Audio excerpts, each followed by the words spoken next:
Hay poca asistencia, pero bueno, yo espero que se vayan integrando más de ustedes. Eh, Vamos a continuar rápido con el tema de anovulación. Pues digamos que es un poquito repetitivo con todo lo que ya hemos estado platicando, entonces si han ido entendiendo las clases anteriores, pues esto nos va a permitir también pues entender esta parte de la anovulación. Muy frecuentemente, y una de las principales causas por las que llegan a la consulta es por alteraciones del ciclo menstrual.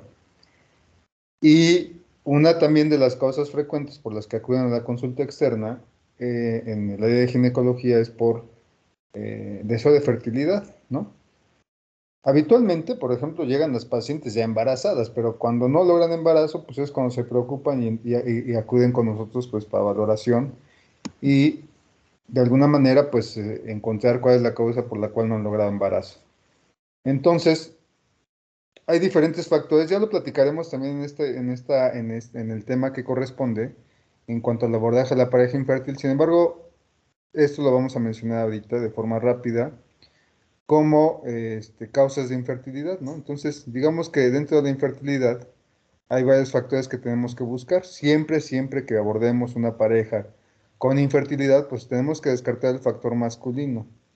¿Sale? Estos son los factores que debemos de abordar una vez que nos llega una paciente por problemas de infertilidad. ¿Sale? El factor masculino y dentro de los factores femeninos está el factor cervical, el factor uterino, el tubo peritoneal y este factor endocrino ovárico, que este es el que va, digamos, dentro de los factores de infertilidad en el área, en la parte femenina, junto con el tubo peritoneal, son los dos factores que más influyen en cuanto a problemas de infertilidad, ¿sale? Pero este específicamente de anovulación o el endocrino ovárico, pues se le atribuye hasta de un 40-45% como causas de infertilidad en las mujeres infértiles. ¿De acuerdo? Entonces, por eso es la importancia de evaluar adecuadamente a esos pacientes y desde luego pues encontrar la causa de anovulación. ¿De acuerdo? Vean, este autor Novak habla de que del 30 al 40% de los casos de infertilidad como causas en la paciente femenina es hasta de un 40%. Está reportado hasta del 45%, como ya les mencionaba. Este autor, Jane Jaffe, en el 15%, detecta que hay alteraciones en cuanto a la regularidad del ciclo menstrual. Entonces, como verán, no siempre hay alteraciones del ciclo menstrual que nos puedan decir, sabes que esta paciente está anovuladora. Hay muchas pacientes que a pesar de que tienen ciclicidad en cuanto a la menstruación, pues no siempre implica que el hecho de que sean cíclicas estén ovulando correctamente. Entonces, es importante que dentro de este abordaje, pues tengamos la intuición como pues para pensar que están anovuladoras estas pacientes. Desde luego, hay que descartar en estas pacientes alguna alteración a nivel de las mamas, ¿no?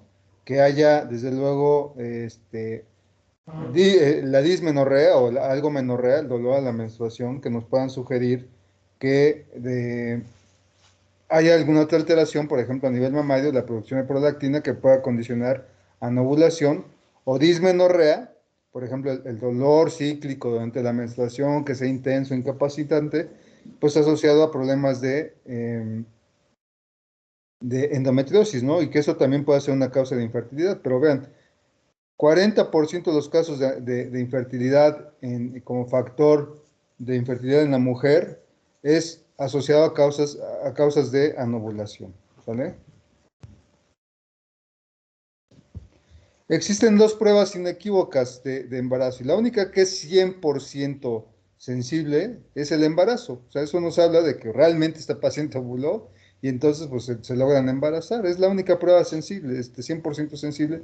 Y se ha visto que también el seguimiento del folículo durante todo el ciclo menstrual, pues de alguna manera también nos va a permitir estar vigilando cómo se comporta el crecimiento folicular y aproximadamente en el día 14, cuando se lleva a cabo la ovulación, pues hay ruptura del folículo por acción de la hormona folículo estimulante. Y pues también, si damos seguimiento de forma puntual y durante todos los días, sobre todo en estas etapas donde nosotros esperamos que esté ovulando la paciente, pues los folículos se van a ver, se van a colapsar una vez que se rompan, ¿no? A diferencia de si no hubiese ovulación, bueno, pues esos folículos se van a mantener ahí, de alguna manera, sin romperse y se van a, incluso pueden mantenerse en cuanto a tamaño o incluso incrementar en cuanto a tamaño. Entonces, es frecuente que si ustedes realizan un ultrasonido un poquito antes de la ovulación, van a encontrar quistes foliculares. Y eso es totalmente fisiológico, chavos, ¿sale? Frecuentemente nos llegan pacientes a la consulta porque les encontraron quistes de ovario, ¿sale? Cuando en realidad los quistes pueden ser quistes foliculares y que puede implicar que están próximos a la ovulación, ¿sale? Ahora recuerden, eso es bien importante, súper importante. Los quistes no son causantes de las alteraciones del ciclo menstrual, ¿sale? Los quistes foliculares son consecuencia de que la paciente no está ovulando y al final no se lleva a cabo la ruptura folicular. Y entonces estos quistes es una manifestación de anovulación, ¿sale? Y no los quistes son los causantes de la anovulación, sino al revés, ¿no? Es la manifestación totalmente final de que esta paciente no está ovulando. Entonces, abusados con eso porque frecuentemente llegan pacientes porque por alguna razón les hicieron algún ultrasonido en cualquier etapa del embarazo, digo, del ciclo menstrual, perdón, y encuentran quistes. Y entonces, bueno, tiene quistes, va para allá, va para el gineco, ¿no? Y si el gineco no sospecha que el ultrasonido en qué etapa del ciclo se le hicieron, bueno, pues de alguna manera, pues podemos sospechar cosas que no son, ¿no? Pero también es importante que nosotros demos ese seguimiento folicular y ver cómo se están comportando estos quistecitos, ¿de acuerdo?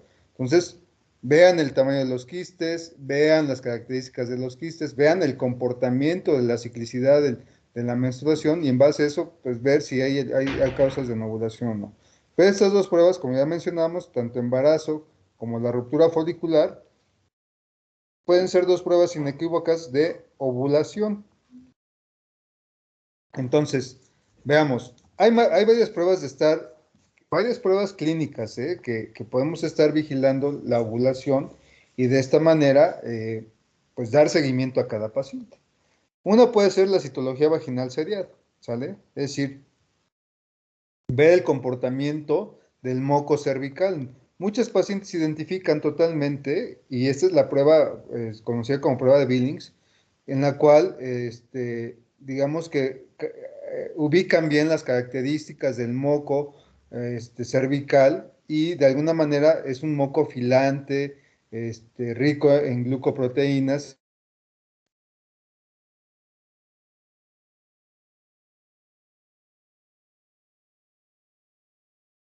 que el espermatozoide se capacite de forma adecuada y permita su penetración al cuerpo uterino y, bueno, desde luego permita la fecundación, ¿sale? La temperatura corporal basal, como ya lo habíamos mencionado en clases anteriores,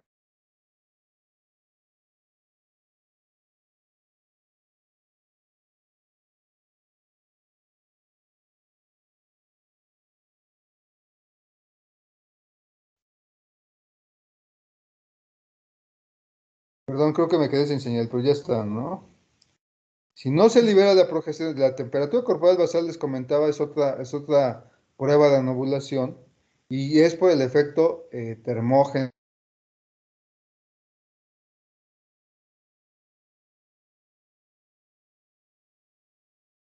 Otra prueba de anovulación, pues es niveles de progesterona sérica. Desde luego, como ya les mencionaba en los ejemplos anteriores o en las clases anteriores, bueno, tiene que ser medida, pues después de que se sospecha ovulación. Esta es una prueba postovulatoria, ¿sale?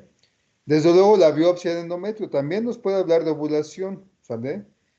Ya decíamos que la vigilancia de los folículos durante el ciclo menstrual, pues para ver si hay ruptura del folículo y que nos sugiera ovulación. También estas pruebas, la biopsia de endometrio nos puede hablar de defectos de la fase lútea, en los cuales sí se da la ovulación, sí se da esa fase lútea, pero hay una producción inadecuada de progesterona, ¿sale? Y desde luego podemos medir 17 hidroxiprogesterona y otra prueba de ovulación es la excreción urinaria de la hormona luteinizante. A ver, una pregunta. Si se requiere la hormona luteinizante para la ovulación, ¿cuándo haríamos la prueba? ¿La haríamos en qué fechas más o menos esperaríamos hacer o medir niveles de hormona luteinizante? De acuerdo al ciclo menstrual. Una paciente que está arreglando de forma cíclica cada 28 días, cada 30 días, ¿cuándo ustedes sugerirían medir niveles de LH?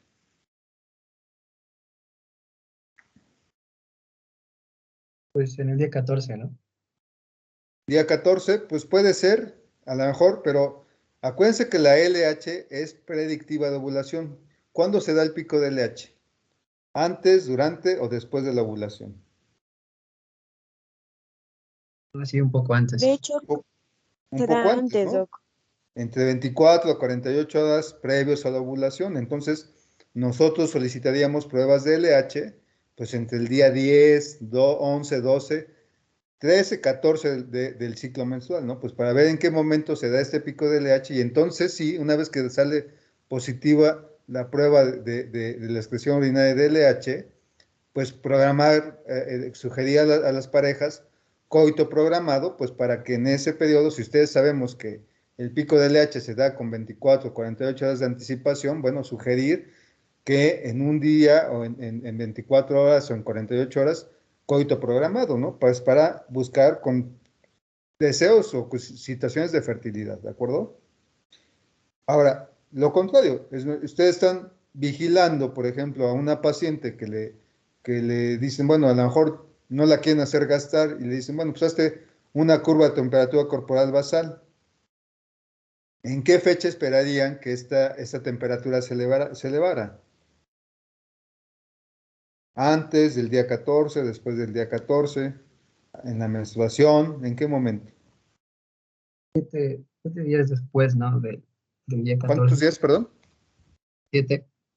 Exactamente, 7 días después de la ovulación, pero digamos que en una paciente que regla cada 28 días, pues si son 7 días después de la ovulación y la ovulación esperamos que se dé en el día 14, bueno, nosotros esperaríamos este aumento de la temperatura corporal basal en el día 7, porque se da este aumento de progesterona después de la ovulación. Si no se da este aumento de temperatura, bueno, me puede sugerir que la paciente probablemente no está ovuladora, ¿sale? Bueno, ya decíamos, dentro de la citología vaginal también podemos buscar pruebas seriadas de estas células a nivel vaginal. Sin embargo, es un poquito difícil estar solicitando y de forma regular a las pacientes en el día 7, en el día 14, en el día 21, pues estar colocando espejos vaginales y estar haciendo citologías de estas células. Es factible, pero digamos que también pues es incómodo para las pacientes, ¿no? Y existen otras pruebas mucho más fáciles, menos invasivas para realizar o determinar si hay esta ovulación, ¿no? Acá en esta citología vaginal hay cambio por efecto estrogénico y efecto la progesterona, ¿no? El estrógeno lo que hace es que haga citoplasmas mucho más grandes con núcleos pequeños y esto, digamos, nos habla de células antes de o preovuladoras, ¿no? Sin embargo, por acción, una vez que se da la ovulación y se produce la progesterona, ¿no? Se hacen núcleos mucho mayores y citoplasmas más pequeños que pueden sugerir ovulación, ¿sale? Dentro del moco cervical, lo que ya decíamos, este moco cervical se vuelve más filante, generalmente es transparente y es abundante, generalmente en esta etapa del ciclo menstrual. Y habitualmente hay muchas pacientes que le identifican sin problema, ¿no? Y muchas pacientes nos refieren, ¿no? Oiga, yo tengo flujo a la mitad de mi menstruación, pero es un flujo transparente, sin ninguna alteración, no me condiciona ningún síntoma. Y es más, yo hasta sé cuándo estoy ovulando por estas características, ¿no? Y por ejemplo, el método de planificación familiar, el método natural, el método de Billings, se basa en esto, ¿no? En la determinación de la filancia del moco cervical y en base a eso saber si ya ovuló o no está ovulando esta paciente, ¿de acuerdo? En seco se cristaliza, tiene estas imágenes en el lecho y tiene acción por efecto de los estrógenos sobre estas células.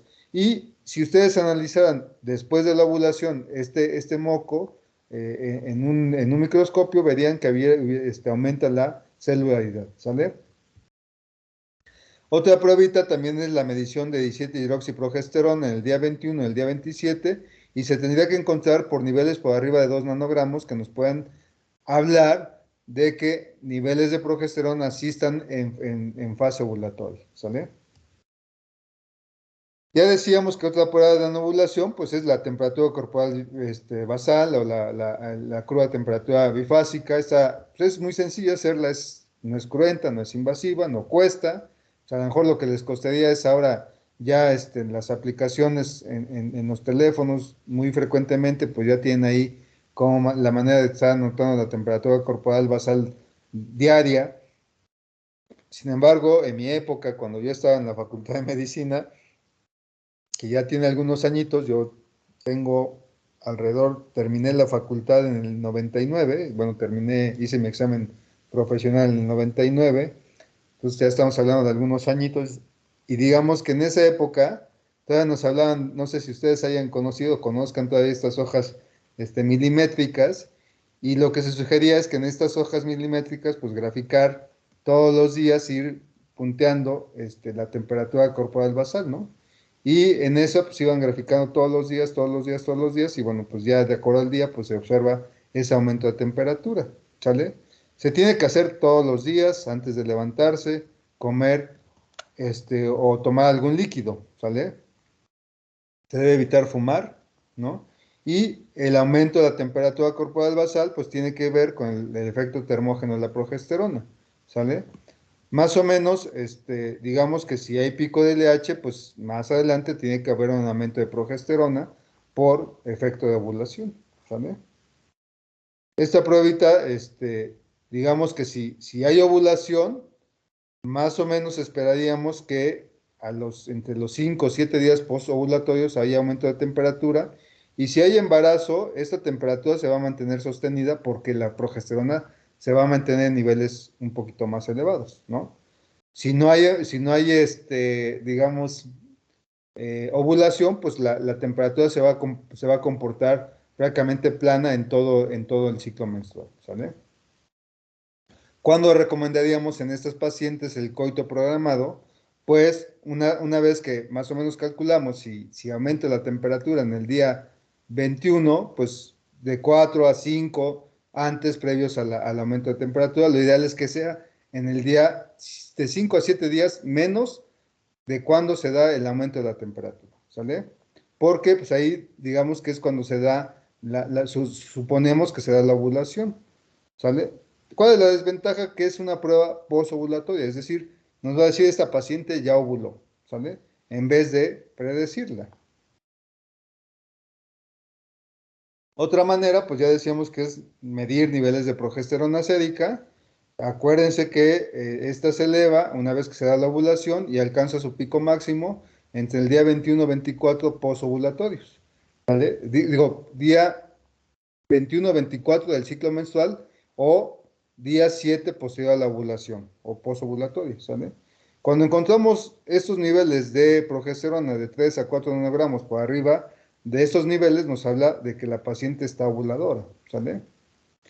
Pues cuando tenemos que solicitar esta pruebita, en el día, 7 días después de que sospechamos la ovulación. Ya les ponía el ejemplo de esa paciente que regla cada 45 días, cada 45 días, si sabemos que el ciclo, en la segunda fase del ciclo, la fase lútea es la fase constante que generalmente dura 14 días, bueno, si la paciente está arreglando cada 45 días, bueno, pues suponemos que 14 días antes esta paciente está ovulando, pues el día de ovulación es el día 31 y entonces yo solicitaría prueba de progesterona sérica en el día 38, es decir, 7 días después de que sospechamos que se dio la ovulación, ¿sale? En esa paciente que regla cada 28 días, bueno, pues es 28 menos 14, el día 14 se da la ovulación, más 7 días, que es cuando sospechamos que se aumenta el pico de progesterona, bueno, pues en esa fecha solicitaremos pruebas de progesterona, ¿sale? Esta también nos va a permitir saber si hay una producción anormal digamos, de progesterona por parte del cuerpo lúteo, ¿no? Y esos pacientes, cuando hay deficiencia de progesterona, aunque haya ovulación, por ejemplo, estos, sobre todo con pacientes con finalidad de fertilidad, si encontramos progesteronas por abajo de 10 nanogramos, en pacientes ya embarazadas, nos pueden sugerir una deficiencia del cuerpo lúteo, ¿sale? Y estos pacientes que presentan niveles de progesterona por abajo de 10 nanogramos durante el embarazo y sobre todo en el primer trimestre, pueden ser pacientes que puedan estar asociadas a pérdidas gestacionales recurrentes. Acuérdense que quien sostiene el embarazo es la progesterona, desde luego con toda la implicación de más hormonas, pero la progesterona es la que sostiene el embarazo, ¿sale? Y estos pacientes en los cuales demostramos que hay niveles de progesterona por abajo de 10 nanogramos en la primera mitad del embarazo, son las que realmente sí requieren de aporte exógeno de progesterona, ¿sale? Pues para tratar de aportar lo que el cuerpo lúteo no produce de forma normal. Entonces está muy asociado una manera de valorar los niveles de progesterona y desde luego la viabilidad del embarazo es esto, ¿no? Que esté por arriba o por abajo de 10 nanogramos, es como nuestro punto de corte.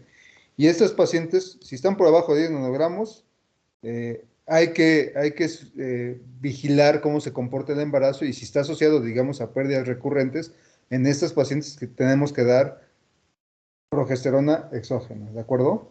Entonces, pues hay que estar midiendo niveles de progesterona. Deme dos minutos porque creo que ya se me va a acabar la batería, entonces, si no se me va a acabar, se me va a apagar esta máquina. 2 minutitos. ¿Hasta aquí alguna duda, alguna pregunta?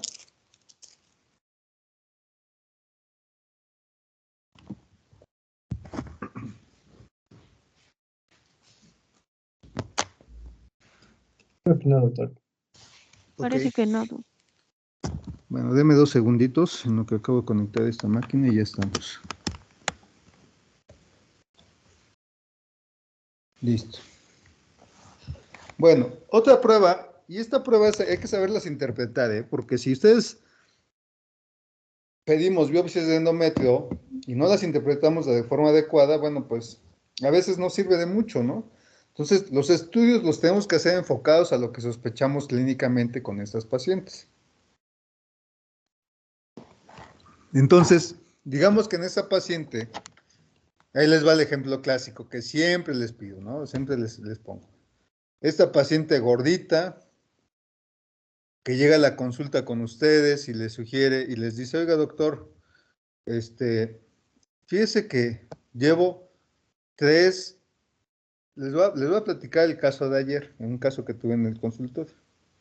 Que llega una paciente con su esposo, una paciente joven, 24 años de edad, ¿no? Y me llega porque desde septiembre del año pasado no ha presentado la menstruación. Y llega y me dice, oiga, doctor, pues yo ya me hice 2 pruebas de embarazo y salen negativas. Ya hasta me hice una prueba cuantitativa, hasta ya hasta saben, ¿no? Una prueba cuantitativa de fracción beta y salió negativa, doctor. Y a mí ya me preocupa porque desde septiembre no he sangrado, ¿no? Imagínense, ya prácticamente lleva septiembre, octubre, noviembre, diciembre, enero, medio año sin sangrar. Cae dentro de esa definición de amenorrea, ¿no? ¿Vale? 24 años de edad, pero además llega con el esposo, son una pareja joven, y me dicen que buscan embarazo. De entrada, ¿qué pruebita le haríamos a esta paciente? Esta paciente, ¿qué buscaríamos intencionadamente con esta paciente? De acuerdo a lo que hemos platicado, pues en esta paciente haríamos todo el abordaje de la menorrea, ¿no? Hacer prueba de privación con progesterona y en base a eso, pues ya saber qué sigue. Esta paciente es de primera ocasión, bueno, yo ya le indiqué esta prueba de privación con progesterona, pero además ya le solicité estudios de prolactina, TSH, y bueno, desde luego ya pido otras pruebas como es glucosa e insulina, pues para descartar resistencia a la insulina, y eso tiene que ver con lo que estamos platicando ahorita, ¿sale? Pero digamos que si esta paciente, bueno, otro dato para mí de importancia es que tiene antecedente con papá de un problema tiroideo, y ella me comenta, ¿no? Y me lo dice, oiga, doctor, es que fíjese que toda mi familia ha padecido de quistes de ovario y tiene problemas para embarazarse, ¿no? Digo, ¿y cómo es, las características de su familia, clínicamente, como las ven, gorditas, no, pues todas están gorditas. Bueno, ya empiezas tú a como a suponer algunas cuestiones con estas pacientes, ¿no? Pero además, digamos que, bueno, ya le pedí esos estudios de laboratorio, desafortunadamente apenas la vi ayer, pero más o menos mi sospecha diagnóstica va hacia un problema de anovulación. Y otro dato de importancia para mí es que la paciente venía reglando de forma regular, ¿vale? Pero dice que de septiembre a la fecha empezó a subir de peso por cuestiones de personales, ¿no? Ella me refiere que tuvo algún problema familiar, el papá murió, pues alguna situación ahí emocional, empezó a comer de más y subió alrededor de 12 kilos de peso de la fecha de septiembre al día de ayer que fue a la consulta. Yo le calculé el índice de masa corporal, estaba en 25, ¿sale? O sea, realmente estaba al límite, ¿no?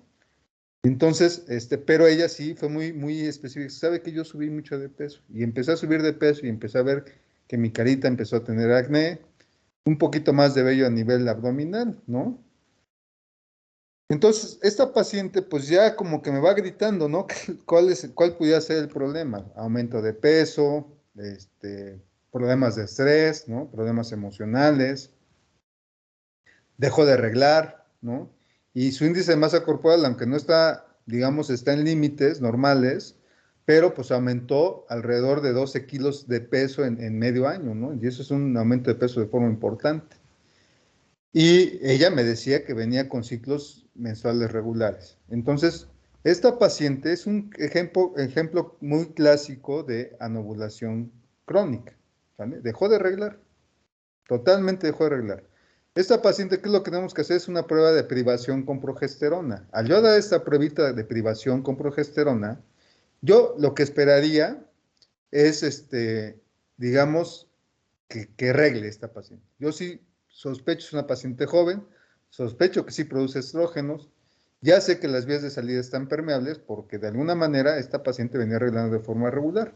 Entonces yo lo que esperaría, y ahorita pues voy a esperar a ver cómo se comporta yo generalmente les manejo acetato de medroxiprogesterona 10 miligramos cada 24 horas durante 5 días, y yo esperaría que presente su menstruación, ¿sale?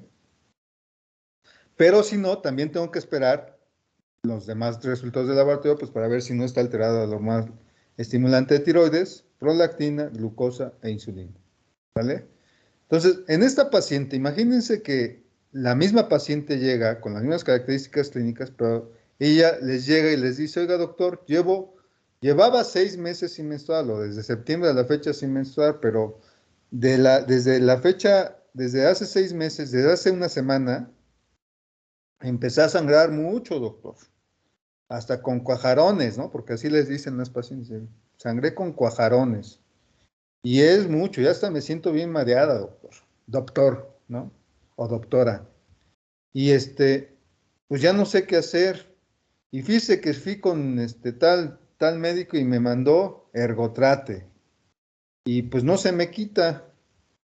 Y bueno, pues ustedes la ven y pues efectivamente la ven así toda pálida, taquicárdica, ya con datos de un síndrome anémico. Y pues por el sangrado ustedes deciden pasarla, como ustedes observan que es un sangrante, ustedes como ven que es un sangrado abundante, deciden pasarla a biopsia de endometrio, ¿no?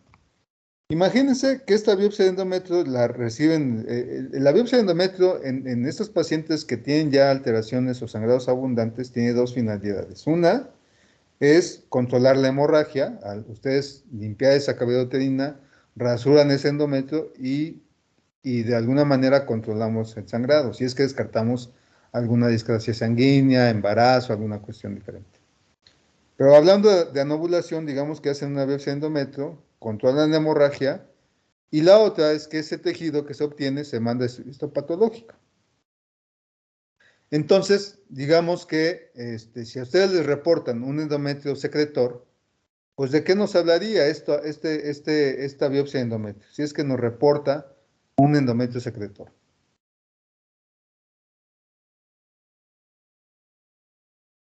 Es pregunta para ustedes, chavos.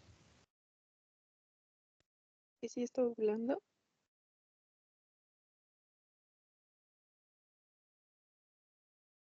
No te escuché. ¿Qué dijiste? Que sí está ovulando. Ajá. ¿Por qué? ¿Por qué sospecharías que sí está ovulando?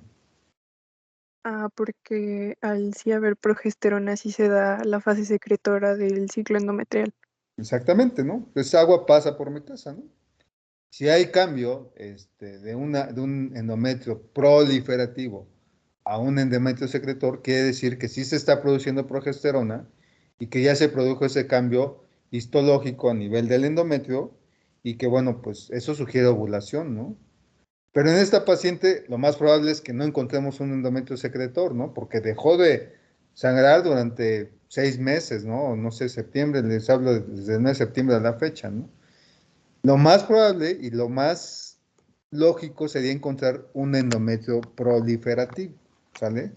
¿Por qué? Bueno, porque suponemos que estos pacientes no están ovulando de forma regular, ¿sale? Entonces, digamos que la biopsia nos puede orientar a ver si esta paciente está ovuladora o no. La presencia de un endometrio secretor, pues como bien decías, doctora, confirma la ovulación, ¿no? Y entonces, esta pruebita sí nos permite, de alguna manera, diagnosticar fases lúteas deficientes, es decir, que sí hay ovulación, pero que este endometrio no es un endometrio adecuado pues para el sostén del embarazo, ¿sale? Si nos dan un endometrio proliferativo, bueno, pues sugiere que esta paciente pues no está ovulando y hay endometrios muy, este, por acción estrogénica que dan ese endometrio proliferativo y al no haber progesterona, pues no se da ese cambio a un endometrio secretor, ¿sale? Es muy lógico esta parte de las biopsias, ¿no? Entonces, frecuentemente, ¿no? Encontramos biopsias de endometrio en pacientes obesas y que nos están reportando endometrios proliferativos y con eso ustedes van a saber, pues esta paciente está anovuladora, ¿sale? Otra manera de vigilar la ovulación es pues la vigilancia por ultrasonido, ver el crecimiento folicular, ¿no? Y desde luego, como ya les mencionaba, esto es importante que también sepamos en qué etapa del ciclo se están realizando estos ultrasonidos, ¿no? Habitualmente se prefiere ultrasonido endovaginales porque digamos que es más sensible que un ultrasonido pélvico. Sin embargo, pues hay gente que tiene mucha experiencia y es válido hacerlo por vía pélvica, ¿no? Por vía abdominal. Sin embargo, pues lo idóneo es que sea por vía endovaginal. Y entonces vamos a estar midiendo de forma regular y de forma diaria el crecimiento folicular, ¿sale? Es frecuente encontrar quistes foliculares y es totalmente fisiológico, chavos. No se confundan porque a veces, ay, tiene quistes, ya.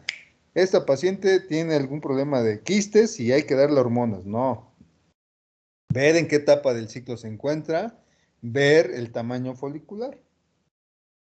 Entonces, el desarrollo folicular, pues se va a ir dando conforme la etapa del ciclo menstrual en la que se encuentre. Y desde luego, una vez que se da la ovulación o que se da la ruptura folicular en el día 14 del ciclo menstrual, pues desde luego, este quiste folicular se va a romper y va a dar lugar a un colapso o se va a colapsar este folículo. Y si yo hago, digamos, hoy un ultrasonido y está preovuladora la paciente y ovula en estas horas subsecuentes, y al día siguiente yo hago un ultrasonido, es muy probable que este quiste ya no lo observemos o lo observemos prácticamente colapsado en el quiste, ¿no? ¿Y eso que me sugiere? Pues que hubo ovulación. También al romperse este quiste, podemos encontrar líquido libre en fondos de saco que sugieren que se dio a cabo la ovulación, ¿de acuerdo? Desde luego, hay que estar vigilando este tamaño folicular. Una vez que alcanza más o menos un diámetro de 21 a 23 milímetros es cuando se va a dar la ruptura del mismo folículo, ¿sale? Y esto nos sugiere un folículo preovulatorio. Otras pruebitas, como ya decíamos, defecto de la fase lútea. Hay que estar vigilando, es una deficiencia en la producción de progesterona por parte del cuerpo lúteo y esto da una estimulación inadecuada al endometrio que lo hace poco receptivo al embarazo y de alguna manera en estos pacientes, aunque sí están ovuladoras y se da la fecundación, al no tener un estímulo adecuado por la progesterona, pues hacen un endometrio poco receptivo para el embarazo, ¿no? Entonces, digamos que cuando hay esta alteración en cuanto al crecimiento o el seguimiento de la datación del endometrio por parte del histopatólogo, va a dar lugar a que podamos denotar deficiencias de cuerpo lúteo, ¿no? Entonces, digamos que esto sí es importante que nosotros lo observemos porque estos pacientes sí requieren de progesterona de forma exógena, ¿de acuerdo? Entonces, finalmente, la anovulación se va a dar por tres causas principales. Ya decíamos, y eso acuérdense de los compartimentos, tiene que ver con esta cuestión de los compartimentos a nivel de ovario, sistema nervioso central, ¿sale? El sistema nervioso central, cuando hay una insuficiencia hipotalámico hipoficiaria, hablemos de estrés, anorexia, cualquier situación que condicione que se inhiba la liberación pulsátil de GnRH a nivel del sistema nervioso central, va a dar una insuficiencia hipotalámico hipoficiaria y como consecuencia no va a haber liberación de FSH y LH y por lógica, pues no va a haber producción de estrógenos y no va a haber ovulación, ¿sale? Al no haber digamos, estas hormonas, pues bueno, pues hablamos de un hipogonadismo hipogonadotópico y bueno, esto va a dar una insuficiencia hipotalámico hipoficiaria, ¿sale? La otra causa es a nivel ovárico, ¿sale? Es decir, una insuficiencia ovárica. Ya habíamos comentado que puede haber falta en la respuesta del ovario en la producción de estrógenos y como consecuencia, pues no dar ese pico adecuado de estradiol pues para que se lleve el efecto gatillo sobre la hormona luteinizante y se lleve a cabo la ovulación, ¿sale? El problema puede ser insuficiencia ovárica. Entonces, insuficiencia hipotalámico hipoficiaria, insuficiencia ovárica, ¿no? Y esto clínicamente, en la insuficiencia ovárica, pues al no haber respuesta por parte del ovario, da datos de hipoestrogenismo y como consecuencia amenorrea, ¿sale? Y desde luego también puede estar asociado a defectos en los mecanismos de retroalimentación. Puede ser resistencia a la insulina, síndrome de ovario poliquístico, puede ser prolactinas elevadas o pueden ser problemas a nivel de hormona estimulante de tiroides, ¿no? Entonces, dentro de esos circuitos de retroalimentación, acuérdense que hay circuitos de asa cerrada, hay esta retroalimentación positiva que requiere para que se requiere para que se lleve a cabo la ovulación, específicamente hablando de estrógenos. Entre mayor cantidad de estrógenos se alcancen, desde luego van a mantenerse y dar el pico de LH y como consecuencia la ovulación. Si no hay estos niveles de 200, de 180, 200 picogramos por mililitro de estradiol sostenido por alrededor de 36 horas, no se va a dar el efecto gatillo sobre la hormona luteinizante y como consecuencia, pues es muy probable que no se dé la ovulación. Cualquier situación que inhiba niveles normales de estradiol, o sea, que inhiba esta producción de 200 picogramos de estradiol, pues como consecuencia no va a haber ovulación, ¿no? Entonces, tenemos que investigar cuál pudiera ser la causa que altere estos mecanismos de retroalimentación. Dentro de esto tenemos que vigilar niveles de prolactina, descartar problemas de hipotiroidismo. A nivel de ovario, pues ya decíamos, descartar esta disfunción hipotalámico hipoficiaria y bien descartar que no haya este síndrome de ovarios poliquísticos. A nivel de corteza suprarrenal, también acuérdense que el hiperandrogenismo que condiciona alguna alteración de glándulas suprarrenales también puede inhibir de forma adecuada la liberación pulsátil de GnRH y como consecuencia, pues inhibir la ovulación. Y desde luego también el exceso de andrógenos también puede dar alteraciones a nivel ovárico que condicione que no haya ovulación y desde luego algo muy importante en nuestra población, descartar resistencia a la insulina. Ya veremos por qué la insulina, la hiperinsulinemia es causante de anovulación, ¿sale? Bueno, dentro de lo que es la prolactina como tal, cuando se encuentra elevada, altera la esteroidogénesis a nivel ovárico y altera los niveles en la producción de FSH a nivel hipoficiárico. Entonces, digamos que sí puede haber niveles de estrógenos, pero la liberación pulsátil de GnRH se ve alterada y como consecuencia de esta liberación de hormona folículo estimulante a nivel de la adenohipófisis. Y bueno, esto genera una cascada de alteración en la liberación de hormonas que da lugar a la anovulación. Acuérdense que la hormona liberada de tirotropinas es una hormona que estimula la liberación de prolactina. Entonces, si hay hipotiroidismo, los mecanismos de retroalimentación se activan y al haber niveles bajos de hormonas tiroideas, pues actúan a nivel del sistema nervioso central, estimulando a la hormona liberadora de tirotropinas. Y al aumentarse estas, pues consecuentemente, como es un factor estimulante de la prolactina, pues puede elevarse prolactina.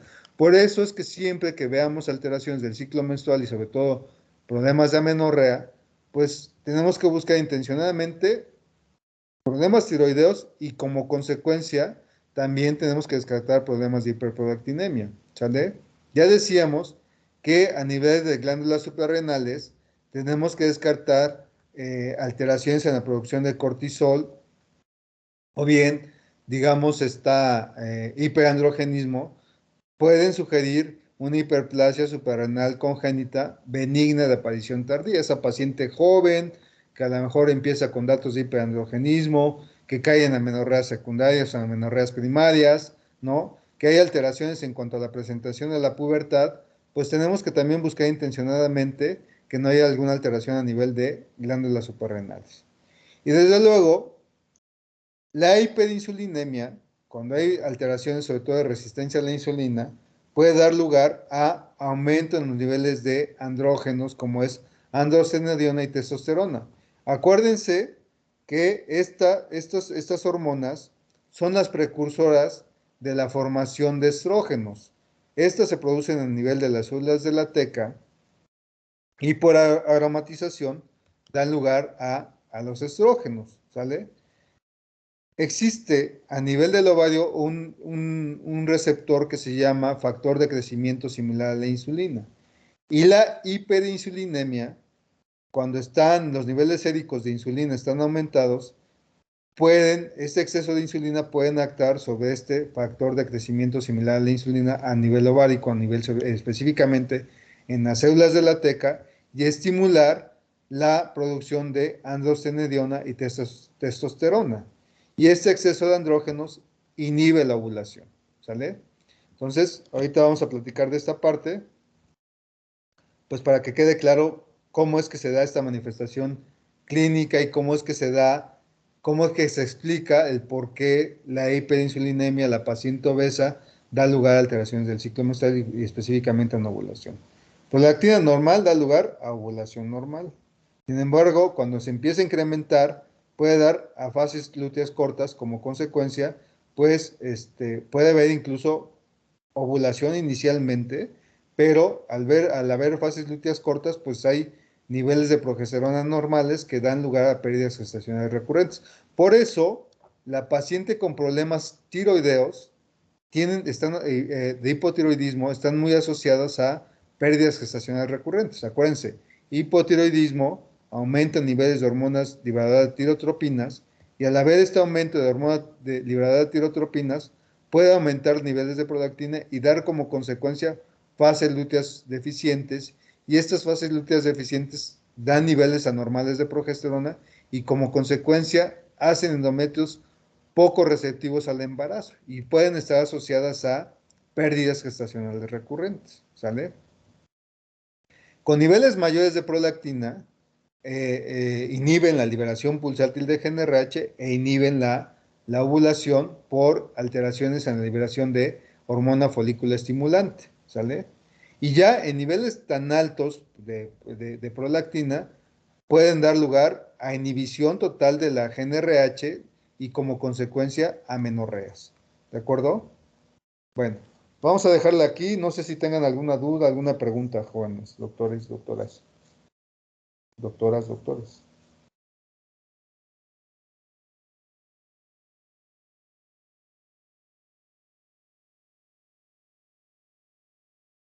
¿Nada? No, No, doctor. Bueno. No, parte. Creo que no estoy haciendo más bolas de lo que ya venimos platicando. Bueno, el lunes me parece que es día festivo, entonces nos escuchamos el día miércoles, por favorcito. Continuamos con esta parte de anovulación, por favor. ¿Sale? Que tengan buen fin de semana. Gracias, doctor. Buen Igualmente. día a todos. doctor, Gracias. igualmente. Igualmente.